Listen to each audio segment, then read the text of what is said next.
yang dibisarkan membersamai kita pada manaqib online malam hari ini. Hadir bersama kita beliau orang tua kita Romo Kiai Haji Profesor Kiai Haji Radin Edi Sunario dari Bogor. Hadir juga bersama kita Romo Kiai Haji Anang Asy'ari dari Surabaya, serta beliau hadir bersama kita juga Romo Kiai Haji Mahya Al-Bukhari dari Jeddah. Semoga beliau dan kita semua ada selalu dalam doa pangersa Allah berkahi semuanya, segalanya selamanya, dan diistiqomahkan di dalam mengamalkan, mengamankan, melestarikan amaliyah pecinta kesucian jiwa. Begitupun yang sama-sama kita muliakan, kita cintai, kita ta'zimi, Bunda Haya, Prof. Priyatno, serta Bunda Sari, dan seluruh petugas manaqib, dan tak lupa juga kepada pemangku manaqib yang berbahagia, beliau Ibu Hajah Rahayu Wikaningsih, serta keluarga besarnya, semoga senantiasa Allah jaga kesempurnaan kesehatannya, diistiqomahkan di dalam berkhidmah dengan abah, dan senantiasa Allah bahagiakan selamanya. Amin amin ya rabbal alamin. Ikhwan wal akhwat yang dimuliakan Allah Subhanahu wa taala, kita bersyukur pada malam hari yang berbahagia ini masih dibisahkan dengan wasilah pangersa Abah untuk ikut sama-sama dalam acara yang sangat mulia ini. Semoga Allah senantiasa menjaga kita dalam keadaan baik dan istiqomah dalam segala hal kebaikan hingga akhir hayat kita. Amin, amin ya rabbal alamin. Di dalam kitab Miftahus Sudur yang ditulis oleh Guru Agung Hadratus Syekh Ahmad Shahibul Wafa Tajul Arifin, Pangersa Aba Anom. Dalam kitab itu beliau mengutip hadis Nabi Muhammad SAW bahwasanya Nabi SAW bersabda, "Akhwafu ma akhafu ala ummati ittiba'ul hawa wa tulul amal." Kanjeng Nabi Muhammad SAW bersabda, yang paling aku khawatirkan menimpa umatku adalah satu, ittiba'ul hawa, memperturutkan hawa nafsu, dan yang kedua watulul amal, panjang angan-angan. Memperturutkan hawa nafsu akan menghalangi diri kita dalam meraih kebenaran. Sedangkan panjang angan-angan akan membuat kita melupakan akhirat. Ikhwan wal akhwat yang dimuliakan Allah Subhanahu wa taala. Di dalam ajaran Thariqah ini yang sedang kita tempuh dan akan selalu kita belajar istiqomah, kita dituntut dan dididik oleh Guru Agung Hadratus Syekh Pangersa Aba Aos untuk senantiasa bisa mengendalikan hawa nafsu kita. Karena Nabi mengkhawatirkan hal tersebut. Dan sudah terjadi, Ibu Bapak yang dimuliakan Allah, dari zaman Nabi terdahulu sampai zaman Nabi terakhir, Kanjeng Nabi SAW, dan akhir zaman kita, orang-orang yang disiksa, orang-orang yang dihinakan oleh Allah adalah mereka yang tidak bisa mengendalikan hawa nafsunya. Maka tugas kita adalah mencari bagaimana cara untuk bisa nafsu kita ini bisa kita kendalikan dengan baik. Karena Kanjeng Nabi SAW juga mengatakan, jihad yang paling utama itu adalah ketika seseorang melawan nafsunya dan keinginan dari hal yang tidak terpuji. Maka Nabi SAW juga mengatakan musuh yang paling memusuhi kita apa? Adalah di antara dua sisi kita. Yakni nafsu kita. Kalau di dalam Thariqah itu kan tingkatan nafsu dalam ilmu tasawuf itu ada 7 level. Yang kita tahu dalam Latifah. Nah, Tuan Syekh Pangersa Abah mendidik kita semua untuk selalu menintrospeksi dulu diri kita di dalam ajaran ini sudah sampai mana kita berada di dalam tingkatan nafsu tersebut. Maka harus terus kita naikkan sampai yang terakhir, level terakhir apa? Adalah nafsu kamilah, nafsu yang sempurna. Nah, yang di awal ini adalah nafsu ammaroh. Yang kita ketahui, letaknya di tengah-tengah kalau dalam latifah itu antara dua alis itu. Nah, di dalam nafsu ammaroh itu ternyata ada 3 sifat. Yang pertama kita ketahui adalah sifat bahimiyah. Apa itu? Sifat binatang yang hanya memperturutkan urusan biologis saja. Sandang, pangan, papan, segala macam, harta, urusan, semuanya ada dalam diri manusia sifat tersebut. Yang kedua, dalam sifat amarah juga ada sifat sabu'iyah, yaitu sifatnya seperti binatang, binatang predator. Sifatnya itu menerkam, menghabisi orang lain, memfitnah, menghancurkan, mendolimi orang lain. Na'udzubillah min dzalik. Yang ketiga, dalam sifat amarah juga ada sifat syaitoniyah. Sifat syaitoniyah ini yakni diantaranya cirinya menggelincirkan dan menghalangi siapapun orang atau manusia dari jalan Allah. Dan ciri yang paling mudah ketika dia melakukan salah atau dosa, dia tidak sadar dan sulit diajak ibadah. Na'udzubillah min dzalik. Nah, ketika manusia berada dalam tingkatan level yang pertama ini, yaitu nafsu ammaro, dan terus dalam hal ini, maka orang ini berada di titik kehancuran. Na'udzubillah min dzalik, ikhwan akhwat yang dimulakan Allah. Lantas harus dinaikkan levelnya. Naik yang kedua yaitu dalam nafsu lawamah. Nafsu lawamah ini diantara cirinya yang paling mudah ketika dia melakukan kesalahan, melakukan sebuah dosa, katakanlah, maka ia mulai menyesal. Nah, nafsu ini sudah mau diajak ibadah, tapi tetap di antara ciri yang paling mudah, nafsu lawama ini dia menunda-nunda amal soleh. Contoh yang gampang seperti sholat. Yang penting sholat gitu kan, walaupun akhir waktu sing penting sholat. Nafsu ini ternyata masih nafsu lawama. Dia sholat akhirnya, tapi akan keluar waktu sholat itu sampai penghujung, bahkan keluar dari waktu sholat. Katakanlah duhur, jam 12 kurang lebih, dia mepet asar. Sholat, tapi kerjakannya diulur waktunya. Nah, ini namanya dia bodoh nafsunya. Nafsu lawamah ini tingkatan yang kedua. Mesti terus dinaikkan. Maka yang ketiga adalah nafsu mulhimah. Nafsu mulhimah ini adalah nafsu yang telah mendapatkan ilham atau memberikan inspirasi ke dalam dirinya untuk diizinkan irodah oleh Allah ingin berbuat ketaatan. Nah, kalau kita presentasikan bisa dikatakan nafsu lawamah itu seimbang. Kalau tadi lawamah seimbang antara dosa dan amal soleh. Sedangkan mulhimah sudah lebih banyak amal solehnya. Tapi mesti terus dinaikkan lagi. Yang keempat adalah nafsu mutmainnah yang kita ketahui. Apa nafsu mutmainnah? Nafsunya itu udah tenang, tentram dalam ibadah, dia itu sudah senang, tentram, damai. Akan tetapi nafsu mutmainnah juga saya pernah mendengar dari Prof. Al-Amin saat itu, ciri yang termuda adalah ketika dia ibadah itu mesti ada yang ngajak dulu, baru dia semangat. Nah, artinya kalau misalkan lagi berjamaah di manakib, wah digeber, semangat luar biasa. Tapi ketika di rumah mungkin dia masih berat mengamalkan. Nah, walaupun sudah mutmainnah tenang nafsunya, tapi dia mesti terus dinaikkan lagi level sampai kepada nafsu radiyah. Nafsu yang ridho kepada Allah. Nafsu yang telah ridho terhadap hukum dan ketentuan Allah. Dia tidak akan mengeluh lagi dalam kehidupan. Bahkan dia tidak mengeluh atas perintah Allah. Dia rela menerima apapun dari Allah karena mesti itu yang terbaik dari dirinya. Dia ridho.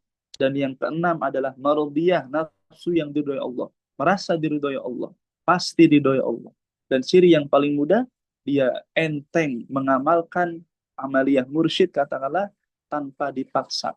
Mau ada yang ngajak, nggak ada yang ngajak, tapi dia merasa diperhatikan selalu oleh Allah.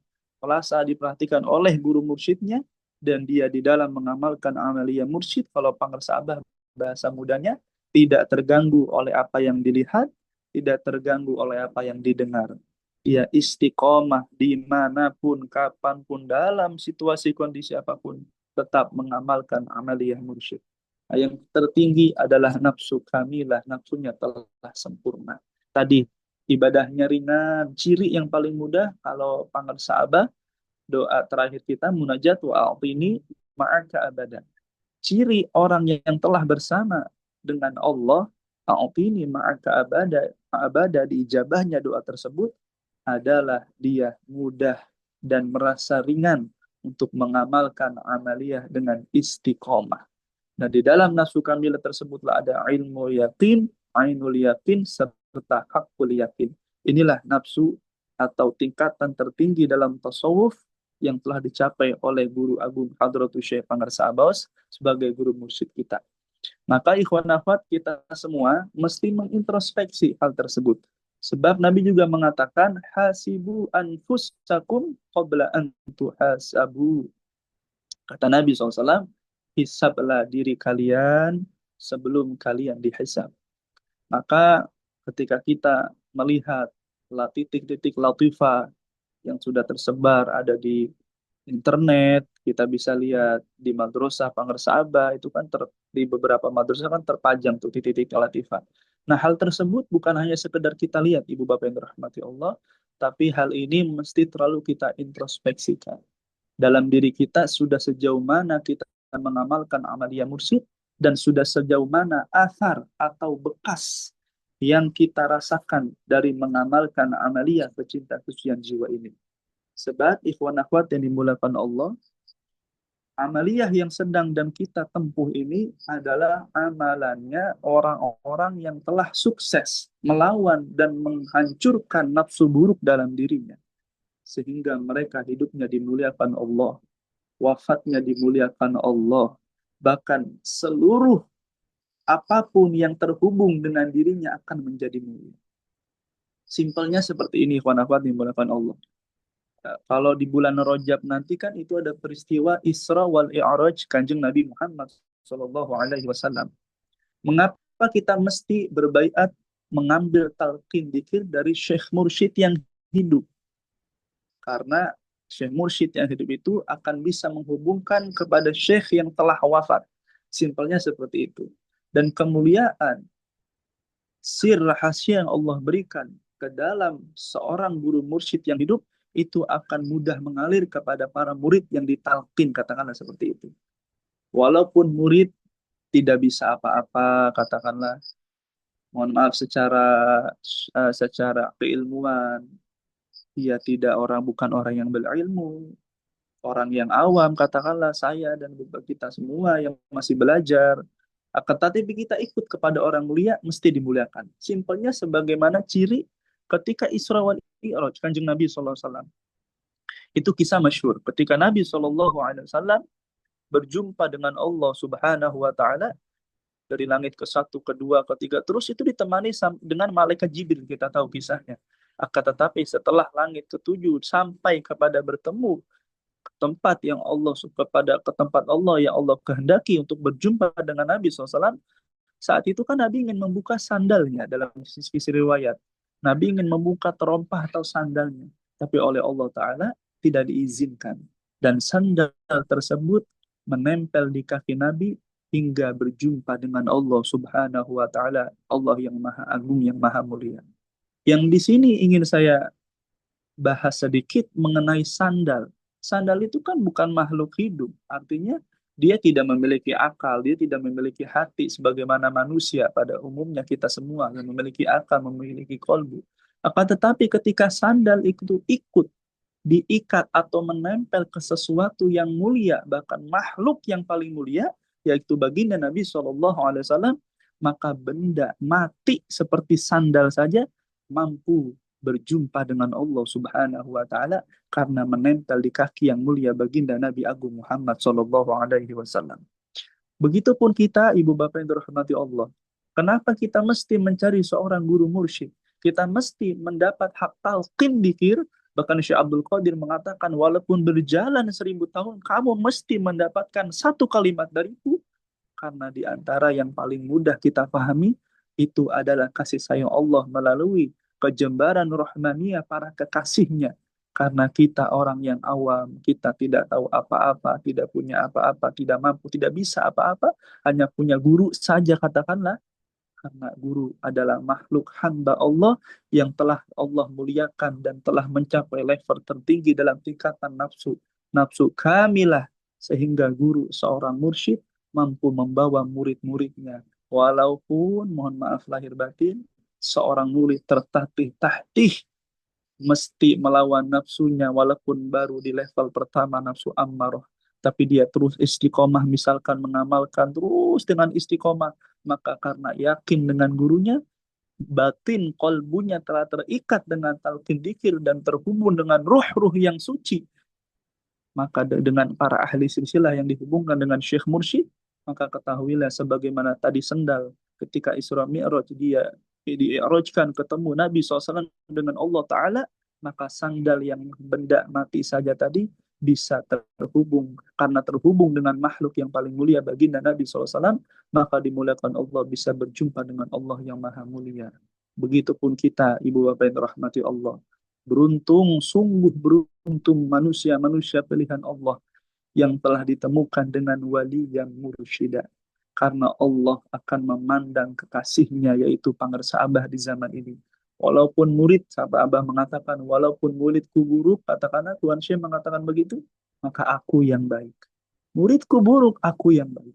Artinya ditutup aurat muridku dalam manqabah yang lain. Kita sering baca mendengar, muridku terbuka auratnya, katakanlah terlihat, katakanlah dosanya, kesalahannya, kekhilafannya, terbuka, katakanlah aku akan menutupinya, kata Tuhan Syekh. Artinya guru agung Pangersa Abah sebagai guru mursyid kita dan seluruh ahli silsilah, mereka adalah manusia pilihan Allah yang mampu dan Allah izinkan untuk memberikan pertolongan syafaatul udma, khususnya untuk kita semua orang-orang awam yang sedang berjalan di dalam thariqah yang Allah tuju dan Allah berikan kepada kemuliaan kepada mereka semua, maka mesti Allah berikan kepada kita kalau kita tetap istiqomah. Asalkan kita tetap istiqomah mau mengamalkan, walaupun tadi mungkin kita sadar level nafsu kita masih di dalam tingkatan pertama amaro, atau kedua lawama, atau sampai mulhimma, atau mutmainnah, radiyah, mardiyah, belum sampai kamilah, tapi karena kita telah nyantol kepada yang nyantol, kepada yang nyantol, kepada yang nyantol, terus terhubung sampai baginda Nabi Muhammad SAW, sebagaimana mudahnya kereta, kata Abang. Nyantol kepada gerbong lokomotif yang hidup, kemanapun kereta berangkat, asalkan nyantol, maka kita mesti terbawa. Itulah mudah-mudahan dengan karomah Tuhan Syekh, Allah Ta'ala angkat terus derajat makom, tingkatan nafsu kita, agar nafsu kita sampai ke derajat radiyatan marudiyah, sampai kamilah dengan karomah Tuhan Syekh. Amin ya rabbal alamin. Mudah-mudahan kita tetap istiqomah dan semoga Allah Subhanahu wa taala mengaruniakan kita kekuatan untuk senantiasa berkhidmah dengan guru agung Pangersa Abah selamanya hingga akhir hayat kita. Amin. Amin ya rabbal alamin. Terima kasih atas perhatiannya. Mohon maaf. Wallahu muwaffiq ila aqwamit thoriq. Assalamualaikum warahmatullahi wabarakatuh. Waalaikumsalam warahmatullahi wabarakatuh. Allahumma sholli